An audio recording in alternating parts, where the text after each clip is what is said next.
Welcome. In this video I'm going to show you how we can power on and power off Akaso Brave 4 Pro. So first of all, we have to remember to input right here the batteries. You have to charge it on the charging station and put it like that.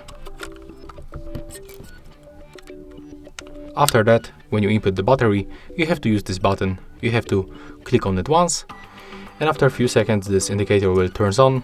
The screen also will be turned on, and as you can see, the device is activated.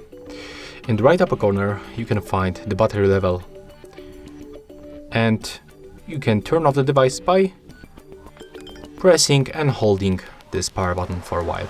The screen will be turned off and indicator also.